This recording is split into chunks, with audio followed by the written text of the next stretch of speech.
Welcome back to Pastor Emilie's Story Hour. We're reading A Little Princess by Frances Hodgson Burnett. Chapter 5, Becky. Of course, the greatest power Sarah possessed, and the one which gained her even more followers than her luxuries and the fact that she was the show pupil, the power that Lavinia and certain other girls were most envious of and at the same time most fascinated by in spite of themselves, was her power of telling stories, and of making everything she talked about seem like a story, whether it was one or not. Anyone who has been at school with a teller of stories knows what the wonder means, how he or she is followed about and besought in a whisper to relate romances, how groups gather round and hang on the outskirts of the favored party in the hope of being allowed to join it and listen. Sarah not only could tell stories, but she adored telling them. When she sat or stood in the midst of a circle and began to invent wonderful things, her green eyes grew big and shining, her cheeks flushed, and without knowing that she was doing it, she began to act, and made what she told lovely or alarming by raising or dropping her voice, by the bend and sway of her slim body and the dramatic movement of her hands. She forgot that she was talking to listening children. She saw and lived with the fairy folk, or the kings and queens and beautiful ladies whose adventures she was narrating. Sometimes, when she had finished her story, she was quite out of breath with excitement, and would lay her hand on her thin little quick-rising chest and half laugh as if at herself. "When I am telling it," she would say, "it doesn't seem as if it were only made up. It seems more real than you are, more real than the schoolroom. I feel as if I were all the people in the story, one after the other. It is queer." She had been at Miss Minchin's school about 2 years when, one foggy winter's afternoon, as she was getting out of her carriage, comfortably wrapped up in her warmest velvets and furs, and looking very much grander than she knew, she caught sight, as she crossed the pavement, of a dingy little figure standing on the area steps, and stretching its neck so that its wide-open eyes might peer at her through the railings. Something in the eagerness and timidity of the smudgy face made her look at it, and when she looked, she smiled, because it was her way to smile at people. But the owner of the smudgy face and the wide-open eyes evidently was afraid that she ought not to have been caught looking at pupils of importance. She dodged out of sight like a jack-in-the-box and scurried back into the kitchen, disappearing so suddenly that, if she had not been such a poor, forlorn little thing, Sarah would have laughed in spite of herself. That very evening, as Sarah was sitting in the midst of a group of listeners in a corner of the schoolroom telling one of her stories, the very same figure timidly entered the room, carrying a coal box much too heavy for her, and knelt down upon the hearthrug to replenish the fire and sweep up the ashes. She was cleaner than she had been when she peeped through the area railings, but she looked just as frightened. She was evidently afraid to look at the children or seem to be listening. She put on pieces of coal cautiously with her fingers so that she might make no disturbing noise, and she swept about the fire irons very softly. But Sarah saw in 2 minutes that she was deeply interested in what was going on, and that she was doing her work slowly in the hope of catching a word here and there. And realizing this, she raised her voice and spoke more clearly. "The mermaids swam softly about in the crystal green water and dragged after them a fishing net woven of deep sea pearls," she said. "The princess sat on the white rock and watched them." It was a wonderful story about a princess who was loved by a prince merman and went to live with him in the shining caves under the sea. The small drudge before the grate swept the hearth once, and then swept it again. Having done it twice, she did it 3 times, and as she was doing it the 3rd time, the sound of the story so lured her to listen that she fell under the spell, and actually forgot that she had no right to listen at all, and also forgot everything else. She sat down upon her heels as she knelt on the hearthrug, and the brush hung idly in her fingers. The voice of the storyteller went on, and drew her with it into winding grottos under the sea, glowing with soft, clear blue light, and paved with pure golden sands. Strange sea flowers and grasses waved about her, and far away faint singing and music echoed. The hearth brush fell from the work-roughened hand, and Lavinia Herbert looked round. "That girl has been listening," she said. The culprit snatched up her brush and scrambled to her feet. She caught at the coal box and simply scuttled out of the room like a frightened rabbit. Sarah felt rather hot-tempered. "I knew she was listening," she said. "Why shouldn't she?" Lavinia tossed her head with great elegance. "Well," she remarked, "I do not know whether your mamma would like you to tell stories to servant girls, but I know my mamma wouldn't like me to do it." "My mamma," said Sarah, looking odd. "I don't believe she would mind in the least. She knows that stories belong to everybody." "I thought," retorted Lavinia in severe recollection, "that your mamma was dead. How can she know things?" "Do you think she doesn't know things?" said Sarah in her stern little voice. Sometimes she had a rather stern little voice. "Sarah's mamma knows everything," piped in Lottie. "So does my mamma, 'cept Sarah is my mamma at Miss Minchin's. My other one knows everything. The streets are shining and there are fields and fields of lilies and everybody gathers them. Sarah tells me when she puts me to bed." "You wicked thing," said Lavinia, turning on Sarah, "making fairy stories out of heaven." "There are much more splendid stories in Revelation," returned Sarah. "Just look and see. How do you know mine are fairy stories? But I can tell you, with a fine bit of unheavenly temper, you will never find out whether they are or not if you're not kinder to people than you are now. Come along, Lottie." And she marched out of the room, rather hoping that she might see the little servant again somewhere, but she found no trace of her when she got into the hall. "Who is the little girl who makes the fires?" she asked Mariette that night. Mariette broke forth into a flow of description. Ah, indeed, Mademoiselle Sarah might well ask. She was a forlorn little thing who had just taken the place of scullery maid, though as to being scullery maid she was everything else besides. She blacked boots and grates and carried heavy coal scuttles up and down stairs and scrubbed floors and cleaned windows and was ordered about by everybody. She was 14 years old, but was so stunted in growth that she looked about 12. In truth, Mariette was sorry for her. She was so timid that if one chanced to speak to her, it appeared as if her poor frightened eyes would jump out of her head. "What is her name?" asked Sarah, who had sat by the table with her chin on her hands as she listened absorbedly to the recital. Her name was Becky. Mariette heard everyone below stairs calling, "Becky, do this!" and "Becky, do that!" every 5 minutes in the day. Sarah sat and looked into the fire, reflecting on Becky for some time after Mariette left her. She made up a story in which Becky was the ill-used heroine. She thought she looked as if she never had quite enough to eat. Her eyes were very hungry. She hoped she should see her again, but though she caught sight of her carrying things up or down stairs on several occasions, she always seemed in such a hurry and so afraid of being seen that it was impossible to speak to her. But a few weeks later, on another foggy afternoon, when she entered her sitting room, she found herself confronting a rather pathetic picture.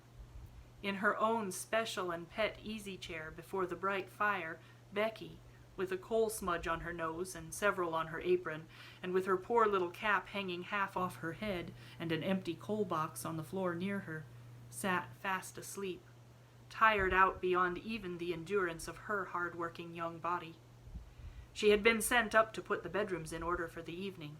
There were a great many of them, and she had been running about all day. Sarah's rooms she had saved until the last. They were not like the other rooms, which were plain and bare. Ordinary pupils were expected to be satisfied with mere necessaries. Sarah's comfortable sitting room seemed a bower of luxury to the scullery maid, though it was, in fact, merely a nice, bright little room. But there were pictures and books in it, and curious things from India, and there was a sofa, and the low, soft chair. Emilie sat in a chair of her own, with the air of a presiding goddess, and there was always a glowing fire and a polished grate. Becky saved it until the end of her afternoon's work because it rested her to go into it, and she always hoped to snatch a few minutes to sit down on the soft chair and look about her and think about the wonderful good fortune of the child who owned such surroundings and who went out on the cold days in beautiful hats and coats one tried to catch a glimpse of through the area railing. On this afternoon, when she had sat down, the sensation of relief to her short, aching legs had been so wonderful and delightful that it had seemed to soothe her whole body, and the glow of warmth and the comfort from the fire had spread over her like a spell, until, as she looked at the red coals, a tired, slow smile stole over her smudged face. Her head nodded forward without her being aware of it. Her eyes drooped, and she fell fast asleep. She had really only been about 10 minutes in the room when Sarah entered, but she was in as deep a sleep as if she had been, like Sleeping Beauty, slumbering for 100 years. But she did not look, poor Becky, like a Sleeping Beauty at all. She looked only like an ugly, stunted, worn-out little scullery drudge. Sarah seemed as much unlike her as if she were a creature from another world. On this particular afternoon she had been taking her dancing lesson, and the afternoon on which the dancing master appeared was a rather grand occasion at the seminary, though it occurred every week. The pupils were attired in their prettiest frocks, and as Sarah danced particularly well, she was very much brought forward, and Mariette was requested to make her as fine as possible. Today, a frock the color of a rose had been put on her, and Mariette had brought some real buds and made her a wreath to wear on her black locks. She had been learning a new, delightful dance in which she had been skimming and flying about the room like a large rose-colored butterfly, and the enjoyment and exercise had brought a brilliant, happy glow into her face. When she entered the room, she floated in with a few of the butterfly steps, and there sat Becky, nodding her cap sideways off her head. "Oh," cried Sarah softly when she saw her, "that poor thing." It did not occur to her to feel cross at finding her pet chair occupied by the small, dingy figure. To tell the truth, she was quite glad to find it there. When the ill-used heroine of her story wakened, she could talk to her. She crept toward her quietly and stood looking at her. Becky gave a little snore. "I wish she'd waken herself," Sarah said. "I don't like to waken her, but Miss Minchin would be cross if she found out. I'll just wait a few minutes." She took a seat on the edge of the table and sat swinging her slim rose-colored legs and wondering what it would be best to do. Miss Emilie might come in at any moment, and if she did, Becky would be sure to be scolded. "But she is so tired," she thought. "She is so tired." A piece of flaming coal ended her perplexity for that very moment. It broke off from a large lump and fell onto the fender. Becky started and opened her eyes with a frightened gasp. She did not know she had fallen asleep. She had only sat down for one moment and felt the beautiful glow, and here she found herself staring in wild alarm at the wonderful pupil, who sat perched quite near her like a rose-colored fairy with interested eyes. She sprang up and clutched at her cap. She felt it dangling over her ear and tried wildly to put it straight. Oh, she had got herself into trouble now with a vengeance. To have impudently fallen asleep on such a young lady's chair. She would be turned out of doors without wages. She made a sound like a big, breathless sob. Oh, miss, she stuttered. "I asked your pardon, miss. Oh, I do, miss." Sarah jumped down and came quite close to her. "Don't be frightened," she said, quite as if she had been speaking to a little girl like herself. "It doesn't matter in the least bit." "I didn't go to do it, miss," protested Becky. "It was the warm fire and me being so tired. It wasn't imperence." Sarah broke into a friendly little laugh and put her hand on her shoulder. "You were tired," she said. "You could not help it. You are not really awake yet." How poor Becky stared at her. In fact, she had never heard such a nice, friendly sound in anyone's voice before. She was used to being ordered about and scolded and having her ears boxed, and this one, in her rose-colored dancing afternoon splendor, was looking at her as if she were not a culprit at all, as if she had a right to be tired, even to fall asleep. The touch of the soft, slim little paw on her shoulder was the most amazing thing she had ever known. Ain't you angry, miss?" she gasped. "Ain't you going to tell the missus?" "No!" cried out Sarah. "Of course I'm not!" The woeful fright in the coal-smutted face made her suddenly so sorry that she could scarcely bear it. One of her queer thoughts rushed into her mind. She put her hand against Becky's cheek. "Why, we are just the same," she said. "I am only a little girl like you. It's just an accident that I am not you and you are not me." Becky did not understand in the least. Her mind could not grasp such amazing thoughts, and an accident meant to her a calamity in which someone was run over or fell off a ladder and was carried off to the hospital. "A accident, miss," she fluttered respectfully. "Is it?" "Yes," Sarah answered, and she looked at her dreamily for a moment. But the next she spoke in a different tone. She realized that Becky did not know what she meant. "Have you done your work?" she asked. "Dare you stay here for a few minutes?" Becky lost her breath again. "Here, miss? Me?" Sarah ran to the door, opened it, and looked out and listened. "No one is anywhere about," she explained. "If your bedrooms are finished, perhaps you might stay a tiny while. I thought perhaps you might like a piece of cake." The next 10 minutes seemed to Becky like a sort of delirium. Sarah opened a cupboard and gave her a thick slice of cake. She seemed to rejoice when it was devoured in hungry bites.